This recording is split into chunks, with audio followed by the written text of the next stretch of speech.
നമ്മുടെ രാജ്യത്ത് പ്രതിവർഷം തെരുവുനായയുടെ കടിയേൽക്കുന്നവരുടെ എണ്ണം 20,000-ൽ പരമാണ്. കടിയേൽക്കുന്നതല്ല, കടിയേറ്റ് മരണം സംഭവിക്കുന്ന ആളുകളുടെ എണ്ണം. അതിനിടയിലാണ് അതുമായി ബന്ധപ്പെട്ട് നിരന്തര നിയമ പോരാട്ടം നടക്കുന്നു. ആളുകൾ തെരുവിലിറങ്ങുന്നു. കടിയേറ്റ് മരിക്കുന്ന കുഞ്ഞുങ്ങൾ നമ്മുടെയൊക്കെ കണ്ണീർ കാഴ്ചയായി മാറുന്നു. ഇതിനിടയിൽ സുപ്രീം കോടതിയിൽ നിന്നും ഇന്ന് രാജ്യത്തെ തെരുവുനായ പ്രശ്നം പരിഹരിക്കാൻ സുപ്രധാനമായിട്ടുള്ള നിർദ്ദേശങ്ങൾ ഉണ്ടാവുകയാണ്. അക്രമകാരികളായ തെരുവുനായകളെ ദയാവധം ചെയ്യാമെന്നാണ് കോടതി പറയുന്നത്. തെരുവുനായകൾക്കെതിരെ നടപടിയെടുക്കുന്ന മുനിസിപ്പൽ ജീവനക്കാർക്ക് നിയമപരമായ സംരക്ഷണം നൽകാനും കോടതിയുടെ നിർദ്ദേശമുണ്ട്. സ്കൂളുകൾ, കോളേജുകൾ തുടങ്ങിയ സ്ഥലങ്ങളിൽ അലഞ്ഞു തിരിഞ്ഞു നടക്കുന്ന തെരുവുനായകളെ നീക്കാനും കോടതി നിർദ്ദേശിക്കുന്നു. തെരുവുനായ ആക്രമണങ്ങൾ വർദ്ധിക്കുന്നത് അസ്വസ്ഥപ്പെടുത്തുന്ന കാര്യമെന്നും സുപ്രീം കോടതി പറയുമ്പോൾ മനുഷ്യന് നായ കടിയേൽക്കാതെ രക്ഷപ്പെടാനാകുമോ, കരുതലേകുമോ കോടതി?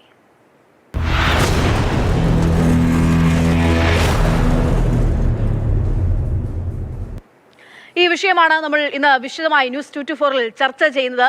നമുക്കൊപ്പം അതിഥികളായി ശ്രീ ജോസ് മാവേലിയും ഒപ്പം തന്നെ രതി ദേവിയും ഒപ്പം ഈ നായയുടെ കടിയേറ്റ് ജീവൻ നഷ്ടപ്പെട്ട കുഞ്ഞിന്റെ അമ്മ ഹാബിറ, നിയ ഫാത്തിമയുടെ അമ്മ ഹബീറ കൂടിയും നമുക്കൊപ്പം തത്സമയം ചേരും. ആദ്യം ഈ വാർത്ത റിപ്പോർട്ട് ചെയ്ത ബി ബാലഗോപാലിലേക്കാണ്. ബാലു, സുപ്രീം കോടതിയിൽ നിന്നും ഉണ്ടായിട്ടുള്ള ഇന്നത്തെ ഈ ഒരു നിർദ്ദേശം എന്ന് പറയുന്നത് അത് ആളുകളെ സംബന്ധിച്ചിടത്തോളം അത്രയും സ്വാഗതാർഹമായിട്ടുള്ള ഒരു കാര്യമാണ്. പ്രത്യേകിച്ച് തെരുവുനായ ശല്യം അതിരൂക്ഷമായി വർദ്ധിക്കുന്ന ഒരു സാഹചര്യത്തിൽ കോടതി എന്തൊക്കെ നിർദ്ദേശങ്ങളാണ് മുന്നോട്ട് വെക്കുന്നത്? ഇതെങ്ങനെ പ്രായോഗികമായി പ്രാക്ടിക്കലായി നടപ്പിലാക്കാൻ സാധിക്കും?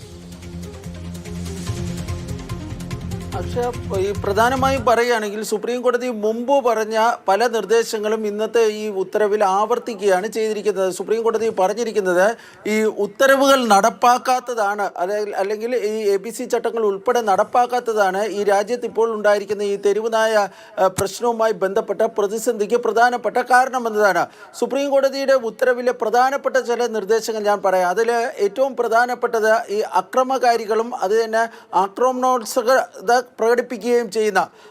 പ്രകടമായി തന്നെ പ്രകടിപ്പിക്കുകയും ചെയ്യുന്ന തെരുവുനായികൾ ഉണ്ടെങ്കിൽ അവയെ ദയാവധത്തിന് വിധേയമാക്കാം. പക്ഷെ അത് ദയാവധം എന്ന് പറയുമ്പോൾ നിയമപരമായ ദയാവധത്തിന് മാത്രമേ, നിയമത്തിലും ചട്ടങ്ങളിലുമൊക്കെ പറഞ്ഞിരിക്കുന്ന വ്യവസ്ഥകളുടെ അടിസ്ഥാനത്തിലുള്ള ദയാവധം മാത്രമാണ് പാടുള്ളൂ എന്നാണ് സുപ്രീം കോടതി പറഞ്ഞിരിക്കുന്നത്. പക്ഷെ അങ്ങനെ ഒരു ദയാവധം നിയമപരമായി നടത്തുന്നതിൽ തെറ്റില്ല എന്ന് കോടതി പറയുകയും ചെയ്തിട്ടുണ്ട്. ഇതിനു പുറമെ സ്കൂളുകൾ, കോളേജുകൾ, പൊതുസ്ഥലങ്ങൾ അവിടെയൊക്കെ ഉള്ള തെരുവുനായകളെ അവിടെ നിന്ന് നീക്കം ചെയ്യുവാനാണ് സുപ്രീം കോടതി നിർദ്ദേശിച്ചിരിക്കുന്നത്. അത് മുന്നൊരു ഉത്തരവിൽ സുപ്രീം കോടതി പറഞ്ഞിരുന്നു, അങ്ങനെയുള്ള തെരുവുനായികളെ അവിടെ നിന്ന് നീക്കം ചെയ്യണം, അവയെ കൊണ്ടുപോകണം, എന്നിട്ട് വന്ധ്യംകരിക്കണം, തുടർന്ന് ഈ ഷെൽട്ടറുകളിലേക്ക്, ഡോഗ് ഷെൽട്ടറുകളിലേക്ക് മാറ്റുവാനാണ് നിർദ്ദേശിച്ചിരിക്കുന്നത്. ഈ പിടിച്ചെടുത്ത സ്ഥലത്ത് തന്നെ ആ തെരുവുനായികളെ വീണ്ടും കൊണ്ടുവിടരുത് എന്നും സുപ്രീം കോടതി മുൻ ഉത്തരവിൽ പറഞ്ഞിരുന്നു. ആ ഉത്തരവിൽ യാതൊരു തരത്തിലുള്ള മാറ്റം വരുത്തുവാനും സുപ്രീം കോടതി ഇന്ന് തയ്യാറായിട്ടില്ല. ഇന്നത്തെ ഉത്തരവിൽ സുപ്രീം കോടതി പറഞ്ഞിരിക്കുന്നത് ഈ ABC ചട്ടങ്ങൾ കർശനമായി നടപ്പാക്കണം. എല്ലാ ജില്ലകളിലും ചുരുങ്ങിയത് ഒരു ABC കേന്ദ്രങ്ങളെങ്കിലും വേണം. ഈ ജനസാന്ദ്രത കൂടിയ മേഖലകളിലാണെങ്കിൽ ABC സെന്ററുകളുടെ എണ്ണം വർദ്ധിപ്പിക്കാമെന്നും സുപ്രീം കോടതി നിർദ്ദേശിക്കുകയും ചെയ്തിട്ടുണ്ട്. എല്ലാ സ്ഥലങ്ങളിലും ആന്റി റാബീസ് വാക്സിനുകളുടെ ലഭ്യത ഉറപ്പാക്കണമെന്നതാണ് സുപ്രീം കോടതിയുടെ മറ്റൊരു പ്രധാനപ്പെട്ട നിർദ്ദേശം.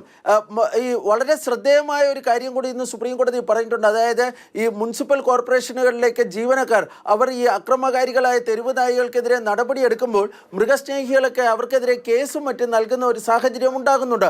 പക്ഷേ കോടതിയുടെ ഉത്തരവ് നടപ്പാക്കുന്ന അതേ അന്തസ്സത്തിൽ നടപ്പാക്കുന്ന ഉദ്യോഗസ്ഥർക്കെതിരെ യാതൊരു തരത്തിലുള്ള നടപടികളും പാടില്ല എന്നാണ് സുപ്രീം കോടതി ഇന്ന് നിർദ്ദേശിച്ചിരിക്കുന്നത്. അവർക്ക് നിയമപരമായ പരിരക്ഷ നൽകണം. FIR ഉൾപ്പെടെ രജിസ്റ്റർ ചെയ്യാൻ വേണ്ടി കഴിയില്ല എന്നും അവർക്കെതിരെ ചെയ്യരുതെന്നും സുപ്രീം കോടതി ഇന്ന് നിർദ്ദേശിക്കുകയും ചെയ്തിട്ടുണ്ട്. സുപ്രീം കോടതി പറഞ്ഞിരിക്കുന്ന ബ്രോഡായിട്ടുള്ള നിർദ്ദേശങ്ങൾ നടപ്പാക്കാത്ത ഉദ്യോഗസ്ഥർക്കെതിരെ കോടതിയലക്ഷ്യ നടപടികൾ ഉൾപ്പെടെയുള്ളവ സ്വീകരിക്കുമെന്ന മുന്നറിയിപ്പും സുപ്രീം കോടതി നൽകുകയും ചെയ്തിട്ടുണ്ട്. മറ്റൊരു പ്രധാനപ്പെട്ട കാര്യം കോടതി പറഞ്ഞത് ഈ ദേശീയപാതയിലൊക്കെ എക്സ്പ്രസ് വേയിലൊക്കെ ഈ അലഞ്ഞു തിരിഞ്ഞ് നിൽക്കുന്ന പശുക്കളും മറ്റുമുണ്ട്. അത്തരമുള്ള കന്നുകാലികളെ അവിടെ നിന്ന് നീക്കം ചെയ്യാനുള്ള നടപടികൾ സ്വീകരിക്കണമെന്നും സുപ്രീം കോടതി നിർദ്ദേശിക്കുകയും ചെയ്തിട്ടുണ്ട്. ഈ തെരുവുനായികളെ കുറിച്ച് പറയുകയാണെങ്കിൽ സുപ്രീം കോടതി ഇന്ന് ഈ രാജ്യത്ത് ആകമാനം വർദ്ധിച്ചു വരുന്ന ഈ തെരുവുനായ ആക്രമണത്തെക്കുറിച്ച് പറയുന്നുണ്ട്. പ്രത്യേകിച്ച് ഈ രാജസ്ഥാനിലെ ഒരു ജില്ലയുടെ കഥ തന്നെ സുപ്രീം കോടതി ചൂണ്ടിക്കാണിക്കുന്നുണ്ട്. ഇതിനു പുറമെ രാജ്യത്തെ ഏറ്റവും പ്രധാനപ്പെട്ട വിമാനത്താവളമായ ഡൽഹി വിമാനത്താവളം, അവിടെ ഇങ്ങനെ വർഷാവർഷം ഇങ്ങനെ തെരുവ് നായികളെ കടിച്ചെത്തുന്നവരുടെ കണക്കുകൾ ഇതെല്ലാം വിശദീകരിച്ചതിന് ശേഷമാണ് കോടതി ഇത്തരം അക്രമങ്ങൾക്ക് നേരെ കണ്ണുപൂട്ട് അടച്ചിരിക്കാൻ വേണ്ടി കഴിയില്ല എന്ന് പറഞ്ഞതിന് ശേഷമാണ് ഈ നടപടികളും മറ്റും അല്ലെങ്കിൽ ഈ നിർദ്ദേശങ്ങളും മറ്റും മുന്നോട്ട് വെച്ചിരിക്കുന്നത്. അക്ഷയ. ശരി, ബി ബാലഗോപാലാണ് വിവരങ്ങൾ നൽകിയത്. എന്തായാലും നായപ്രേമികൾക്ക് തിരിച്ചടിയാണെന്ന് കോടതിയിൽ നിന്നും നേരിട്ടത്.